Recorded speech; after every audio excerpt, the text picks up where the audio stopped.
Aquarius, kumusta po kayong lahat? So in Aquarius, maraming salamat po sa walang sawang pagsubaybay sa ating pong mga reading. And kung ikaw ay bago pa lang sa ating channel, mag-subscribe na po kayo. Then i-click mo na rin yung ating notification bell para lagi kang updated sa ating mga bagong upload. And guys, sa mga interested naman sa ating private reading, nasa description box below, yung link ng Facebook ko, yan, message lang kayo guys. Okay, then comment na rin kayo dyan guys para maisama ko kayo sa aking manifestation ngayong full moon, ngayong June 2025. Okay, so yung reading pala natin guys is ano ba yung ganap sa inyo ngayong June 2025. So, tignan muna natin guys yung pinaka-focus ng energy mo. Aquarius, Sun, Moon, Rising, and Venus sign. Ayusin ko lang to guys. Pinaka-focus ng energy ni Aquarius ngayong June 2025.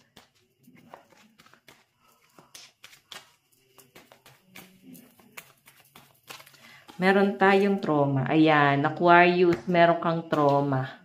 So, feeling ko guys, ito ha, Aquarius, Sun, Moon, Rising, and Venus sign. So, kung meron kang Aquarius sa chart mo, I think makaka-resonate ka dito, okay? So, Aquarius, nakikita ko bumabalik ka sa trauma mo. Pwedeng merong isang tao dito na parang pinamumuka sa inyo yun, or parang pinapa-experience sa inyo, or pwedeng ginising ka ulit dun sa mga past trauma mo. Like, parang hindi mo na iniisip kung saan ka nang galing, kung ano ka dati, kung ano yung nagagawa mo dati, ano yung sitwasyon mo before. Pwedeng nakalimutan mo na yon. Pero dahil lang sa isang sitwasyon na pwedeng nadamay ka, or pwedeng sinabi sa inyo, kahit sabihin natin kasi hindi gulo, pwedeng hindi sinasadya. Baka kasi meron kang ma-encounter na insensitive. So, nakikita ko rito guys, na ipamukha sa inyo nung taong yon. No? Na ipamukha niya sa inyo kung saan ka, kung sino ka talaga, or saan ka ba nang galing. So, like hindi mo na nga naiisip Ang nakikita ko dyan guys, galit ka sa taong to. Bumabalik ka sa trauma mo Like, hindi mo ginusto yun Kung ano man yung mga past trauma mo, mga masasakit na nangyari sa inyo sa nakaraan, naginigising ka na naman doon. Nakalimutan mo na yan Nakarecover ka na. Pero bakit parang na-experience mo na naman? Okay? So, tignan pa natin. Tignan pa natin Aquarius, Sun, Moon, Rising, and Venus sign.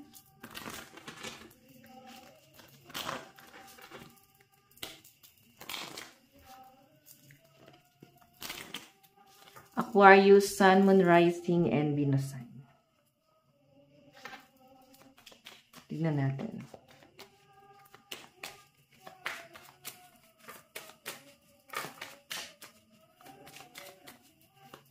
Okay, so guys, meron tayong relief.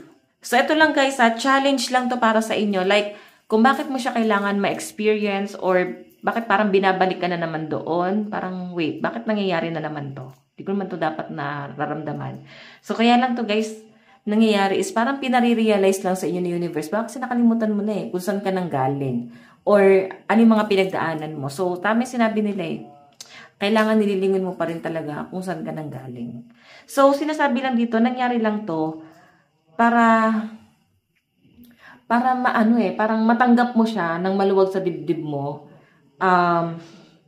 Minsan kasi guys, nangyayari yung mga ganito is dahil naging successful ka na. Okay? Naghirap ka, tas bigla kang naging mayaman. Ganon. Parang hindi mo na alam yung pakiramdam ng mahirap. So, may nangyayari na naman dito, talagang ramdam na ramdam mo, Aquarius. Ramdam na ramdam mo kung ano yung nangyari sa iyo sa nakaraan. So, ayan, relieve. Kung tatanggapin mo ng maluwag sa dibdib mo, gagaan to. So, kaya to guys, malaki yung impact sa inyo kasi hindi ka pa totally naka-recover dun sa bagay na yun. Kumbaga parang ano lang siya guys, nangyari lang to nang mabilisan. Nangyari ng mabilisan to and kailangan mong tanggapin. Okay, hindi naman din siguro guys intention. Pero nangyayari. May nakikita ko rito guys, gulo. Pwedeng pagpasok pa lang ng buwan ng June, no? Pwedeng June 1, 2, 3, basta kapapasok lang or 4, basta kakapasok lang guys. Pwedeng bago pa mag-June. May nangyari ng conflict, may problema nang pumasok sa inyo. Okay, may away, may gulo. Tignan natin. So, sinasabi lang dito guys, dapat hindi ka na naapektuhan. Kailangan mo nang i-give up or bitawan to ng maluwag sa dibdib mo. So, tignan natin, meron tayong anxiety, yun, no? Nagkakaroon ka ng anxiety. Dahil lang sa bagay na to. Dahil lang sa isang pagkakamali. Natitrigger yung anxiety. So, tignan natin. Hindi kasi guys talaga stable ang lahat. Promise. Minsan binabalik tayo sa nakaraan or sa dati nating naranasan, binabalik tayo. Mapapansin niyo parang ba't parang paulit-ulit yung nangyayari? Ba't parang nangyari na to, nangyayari na naman? Minsan kasi wala tayong natutunan. And kaya siya nangyayari ulit kasi kailangan may matutunan ka dyan sa bagay na yan. Okay? So, wala ka natututunan. So, may nakikita ko rito guys, conflict pagdating sa mga kaibigan, pwedeng sa mga taong nakakasalamuha mo, na mga, parang bad habit. So, hindi mo napapansin, no? Siguro, grabe ka lang din makisama, Aquarius. Grabe ka tumulong sa ibang tao. Willing to help ka talaga at wala naman sa inyo yun. Gusto mo lang talaga na tumutulong. So, Aquarius, nakakasama rin pala yun. Yung sobra-sobra sa pagmamalasakit. Okay, nakakalimutan mo yung sarili mo. Okay, tingnan pa natin. Meron tayong healing. Ayan, no? More on healing. So, yung nakikita ko sa inyo guys, trauma, and more on healing ka ngayong June 2025. Okay? So, may mga nagsiselos, may mga naiinggit. So, ikaw parang eto ha, nakikita ko sa inyo guys, okay na yung buhay mo eh. Pero ang nagmaliit pa sa inyo, someone na mas mababa pa sa inyo. Someone na wala naman eh. Wala namang say sa buhay. Okay, hindi guys, hindi ko to sinasabi para maliitin sila. Sinasabi ko lang kung ano yung nakikita ko sa reading. Okay? So, wala kang choice. Masakit pala pag nanggagaling sa mga taong mas mababa sa inyo. Parang ganito lang. For example, maganda ka naman tapos pinagpalit ka ng jowa mo sa mas pangit. Parang ganun lang yung effect nun. Ganun lang kasakit yon. Parang di mo matanggap. So, pwedeng yun ang ngungutya sa inyo guys is someone na wala naman eh. Wala namang masabi sa buhay. Pero grabe yung impact sa inyo. Meron tayong stress. Ayun, more on stress. Ang daming, actually hindi lang guys dun sa taong nangungutya. Ang daming conflict na paparating ngayong June. Pwedeng maaga, no? Maaga ka maapektuhan sa sa Mercury retrograde. I think nagkakaroon ng free shadow kasi July yung yung Mercury retrograde and affected kang agad ngayong June. So tingnan natin. Meron tayong 5 of Cups. Ay, no regret. Okay, may nakikita akong regret. May nakikita ko guys na parang ang daming taong ang taas ng expectation sa inyo pero hindi mo kayang ibigay yung mga expectation nila ngayon. Okay? So, ano dapat mong gawin? Focus ka sa sarili mo. Okay lang maging selfish. Minsan.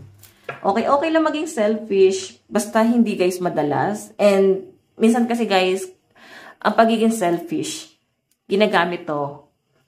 Pagka sa tingin mo is masyado ka ng all out sa ibang tao. So, kailangan maging selfish ka naman daw sa sarili mo. So, the sun. Tignan pa natin, guys. Meron tayong the Empress. Celebration. May nakikita ako mag-birthday dito. Aquarius. Baka meron kayo sa-celebrate. Birthday ng apo mo, anak mo, kapatid mo, magulang mo. So, ganun. Ganun yung pinapakita dyan. So, I think ito yung pinaghahandaan mo. Itong celebration na to. Tignan natin. Meron ka siguro guys nakakaalitan. Oo. Meron tayong Ace of Pentacles.